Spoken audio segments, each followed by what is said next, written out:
আমি না ভিডিওটা করতাম না, ভিডিওটা করছি।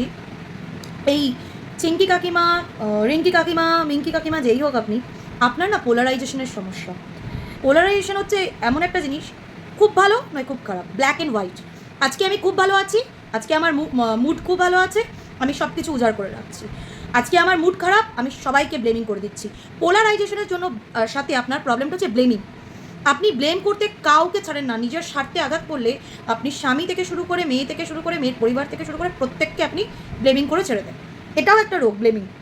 প্রত্যেকটা কথায় ব্লেম করা, তোমার জন্য এটা প্রবলেম, তোমার জন্য নিজের প্রবলেমটা না দেখে, নিজের সমস্যাটা না আইডেন্টিফাই করে লোককে ব্লেম করা, সেটাও কিন্তু বিশাল বড় একটা সাইকোলজিক্যাল প্রবলেম। আর পোলারাইজেশন হচ্ছে আপনি যেটা সবসময় করছেন, মানে আজকে আমি খুব ভালো আছি, আমি উদার করে দিলাম সবাইকে, সবার নামে ভালো বলে দিলাম। কালকে আবার আমার প্রবলেম হলো, আমার স্বার্থে আঘাত পড়লো, আমি আবার সবাইকে খারাপ করে দিলাম। মানে একদিন খুব ভালো, একদিন খুব খারাপ, এটাকে পোলারাইজেশন বলে। আপনি ভিডিওটা লাইভ না করেই বলতে পারতেন আপনার মেয়ে কি চায় না চায়। আপনি তো ইচ্ছে করে এই জিনিসগুলো করছেন, কন্ট্রোভার্সি। আমার তখন মনে হচ্ছে আপনি সবটা প্ল্যানিং করেই করেন আর্নিংয়ের জন্য। আপনি যদি লাইভটা না করতেন, মেয়েটাকে বদনামটা, আপনিই তো মেয়েটাকে বারে বারে সোশ্যাল মিডিয়ায় এনে বদনামটা কিন্তু আর কেউ করছে না, আপনি সবাইকে সুযোগ দিচ্ছেন ওর বদনামটা করার। কেউ ওকে বদনাম করতে চাইছে না। আপনি সবার সামনে খাবারটা তুলে দিচ্ছেন আর সবার খাবে না, সেটা তো হতে পারে না। আপনার এই সাইকোলজিক্যাল প্রবলেমের জন্য সবাই ফেস করছে, এবং সবাই সব থেকে বেশি ফেস করছে আপনার মেয়ে।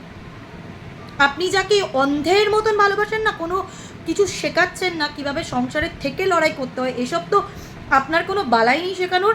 সেগুলো না শিখিয়ে আপনি সবসময় তাকে সিচুয়েশন থেকে পালাতে হয় কিভাবে, সেটা আপনি শেখাচ্ছেন। সেটা না করে ওকে সিচুয়েশনের থেকে লড়াই করতে হয় সেটা শেখান। আর এই কন্টেন্ট দেওয়া, ঘরের কথা ঘরে রাখুন, সবসময় সোশ্যাল মিডিয়া আনবেন না। আপনি তো নিজেই কন্টেন্টটা দিয়ে দিলেন, আপনার মেয়েকে তো আপনি নিজেই খারাপ করলেন। কখনো আপনার মেয়েকে খারাপ করছেন, কখনো আপনার স্বামীকে খারাপ করছেন। আপনি না ইমিডিয়েট ডাক্তার দেখান এবং বলবেন আমি বলেছি পোলারাইজেশন আছে আপনার। যাই হোক, আপনি নিজের মেয়েকে সোশ্যাল মিডিয়া আনা বন্ধ করুন, মেয়ের টপিক দেওয়া বন্ধ করুন। আপনার নিজের যদি ক্ষমতা হয়, আপনি নিজের মতন করে চ্যানেলকে চালান। It's not good for year family, এইটুকুই বলবো।